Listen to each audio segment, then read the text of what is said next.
Mom texted, "We changed the locks and gate code. You're no longer welcome." I replied, "Clever, but you forgot one thing." I canceled the $4,800 mortgage I was still paying. 2 days later, their lawyer sent an email, "We have a problem." I never answered. So, my mom shot me a text out of the blue. They changed all the locks on the front door and switched up the gate code because apparently, they've lost trust in me. That's the kind of text that's hard to shake off. It hit my phone at exactly 8:14 a.m., like she had been practicing it all night and finally decided, yep, today's the day. I just stared at the message, not because I didn't see it coming, I kind of always sensed it, but because it felt so formal, like I was being fired from my own family. It was almost like time stopped just to let me soak in the insult. I casually typed back, "Understood. Smart move. But you missed something." I didn't hang around for a reply. Instead, I hopped on my banking app and canceled the $4,800 mortgage payment I'd been shoveling out every month for the house they handed over to my sister because she, unlike me, gave them grandkids instead of disappointment. 2 days later, there was a new message, this time from a different number. No cute emojis or subtly snarky dots, just a straightforward all-caps subject from a law office saying, "We have a problem. Call immediately." I shrugged it off because by the time that email arrived, the damage was done. But let me rewind a bit because stories like this don't start with betrayal, they start with love, or at least a show of it. It begins with a kid, me, who kept saying yes, hoping one day it would count, that they'd finally say thanks, that I'd finally matter. I'd been the go-to guy for years, footing bills and fixing issues, thinking of it as help until that morning, when they changed the locks. But I'd already shifted something much bigger, myself. Honestly, back then, I thought I was doing my duty. I believed I was saving the family, the house, keeping things balanced. If you'd asked me, I'd have said, "I'm just supporting, I can handle it." But it wasn't just anything.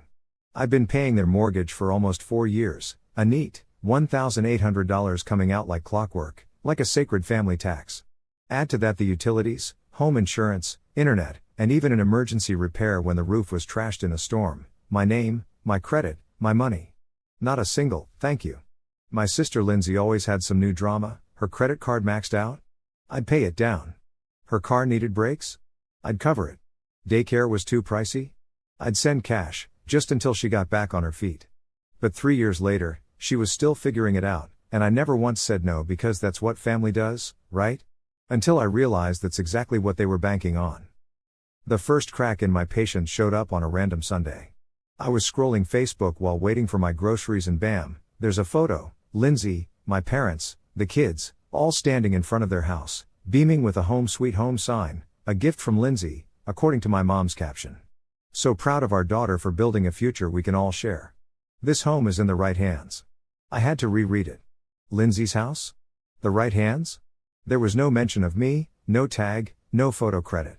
Just them smiling on a porch I paid for. The comments exploded with emojis and praise, calling Lindsay strong and such a rock for the family. Even my aunt chimed in with, "Lindsay, you deserve every inch of that house." I wanted to chuck my phone across the room, but instead, I just stared at it, like a bruise I wasn't ready to poke yet. A few days later, I hit up the bank to double-check the mortgage. It was still under my name, but the bank rep casually mentioned there had been a request the week before to switch the primary contact to a Miss Lindsay Carson. My heart skipped a beat. They hadn't finished the paperwork yet, but the process was in motion. I hung up and checked my bank statements, and that's when I saw it, an extra $2,400 gone from my account, transferred to a card I hadn't touched. I recognized the number, Lindsay's emergency visa, the one I'd bailed out when she was temporarily unemployed 2 years back. I texted her coolly, "Did you use my card again?" Her response, "Don't make it a thing, Alex. We needed groceries, and the kids needed shoes." I thought we were still sharing that one. My reply, "No, we weren't." She went quiet, but my mom chimed in, "Honey, Lindsay is going through so much right now. So, here's the deal, she promised she'd pay you back, right? Let's not blow this out of proportion over a few bucks." Well, $2,400 is a few bucks when it's my money, but heaven forbid Lindsay misses a phone payment and suddenly the world is ending. Then, drama hit the group chat. They changed the name to Family Circle without me even lifting a finger. Someone shared this meme of a guy handing over his wallet with the caption "Big Brother energy, pay now, ask never." My cousin goes, "Hey, tag Alex," and another one jokes, "Can you cover my student loans too?" Even my dad jumped in joking about renaming a kid after me to keep the donor happy. I was just staring at my screen, and guess what? No one came to my defense, not a single lighthearted joke to even the scales. So, I left the chat, and they added me back. I left again and blocked them all. But that was nothing compared to what happened that Friday. I was out mowing the backyard, my summer gig for the last 3 years because, according to my dad, it's not worth hiring anyone when you're around anyway. The mower started acting up, so I stopped for a water break. The kitchen window was open, and that's when I overheard my mom and Lindsay. Their conversation was so clear, like this wasn't their first rodeo. Lindsay laughed, saying how I didn't even flinch when she told Aunt Karen that the house was hers, calling me a puppy just happy to sniff the plate. Mom joined in, saying once the paperwork was done, I wouldn't be able to say anything. It's my fault for insisting on keeping the house in my name, apparently. Then Lindsay went on about how it was better this way, labeling me as a guest with a wallet. And the kicker? Mom said I wasn't family anymore, just a sponsor. I stood there, water bottle in hand, letting it splash down like something out of a dramatic movie scene. That single sentence shattered whatever illusion I had of being part of this family.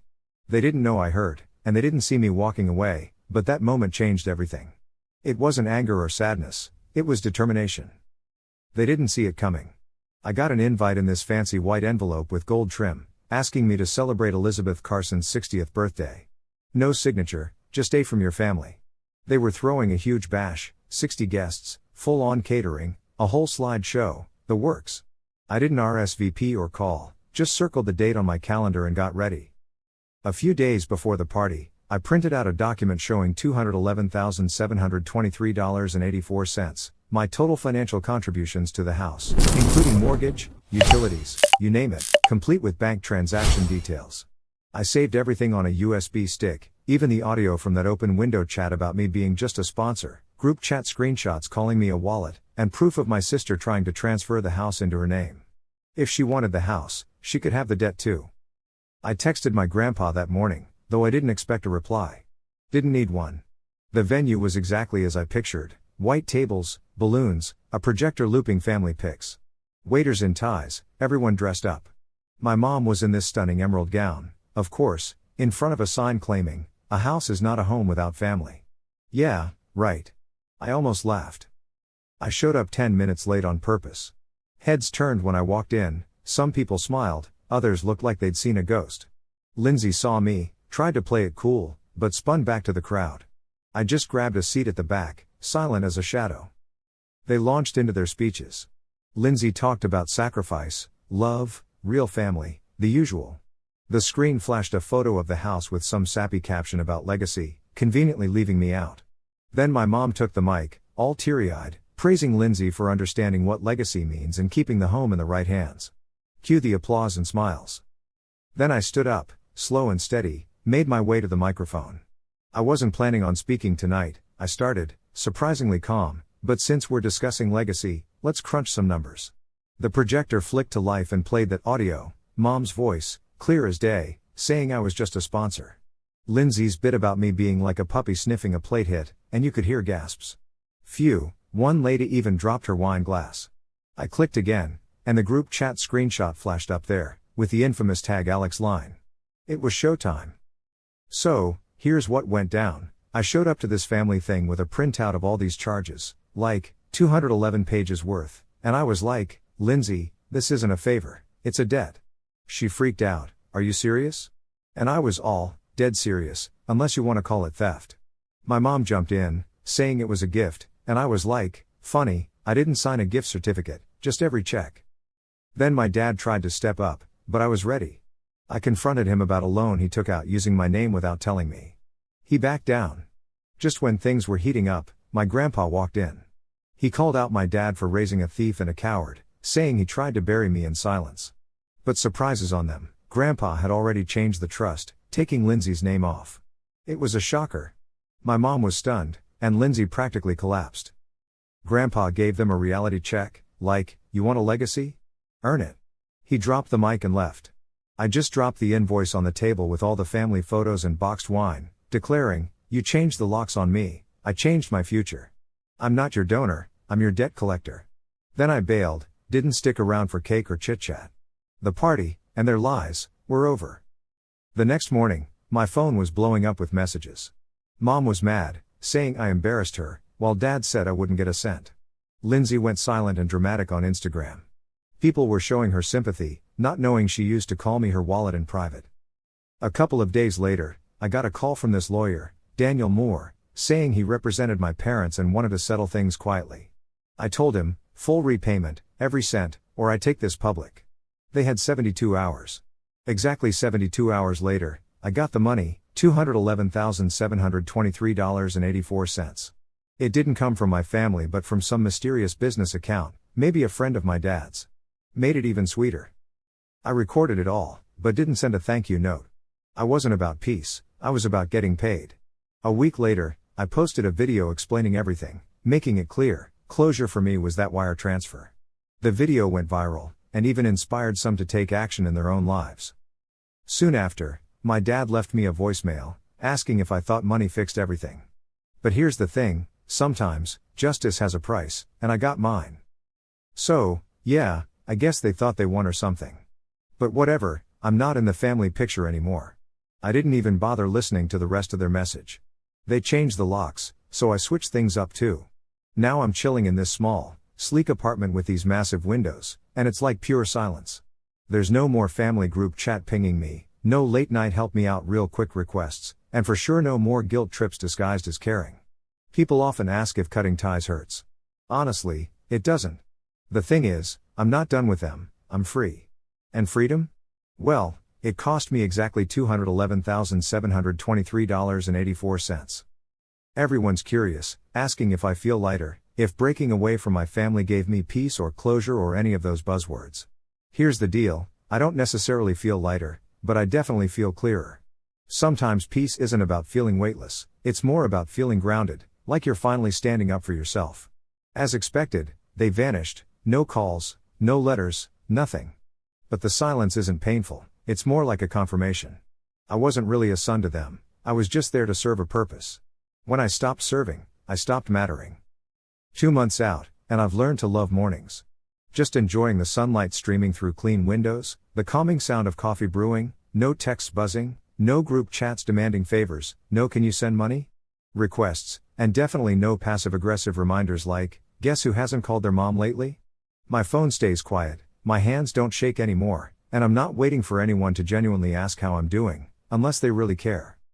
Some folks, knowing bits and pieces, still ask, but they're your family. I just nod and say, yeah, in the way a cage feels like home if you've never known anything else. I stepped outside that cage, and the air out here doesn't demand I prove my worth. I keep the full story to myself unless someone's earned the right to hear it. There's no joy in rehashing trauma, only exhaustion. So when people probe about why I'm not tight with my family, I simply say, I stopped mistaking access for love, and it usually ends the conversation. I used to check my old accounts just to see if they'd reached out. They didn't. Not a single apology or explanation, not even a guilt trip disguised as concern. Just complete silence, like I was never there. It's like they corrected a $211,723.84 mistake by erasing me. Fine, let them pretend, pretending is their forte. The worst part is they probably believe I still care, that I'm dwelling in anger, waiting for an apology, hoping they'll change. But I'm not.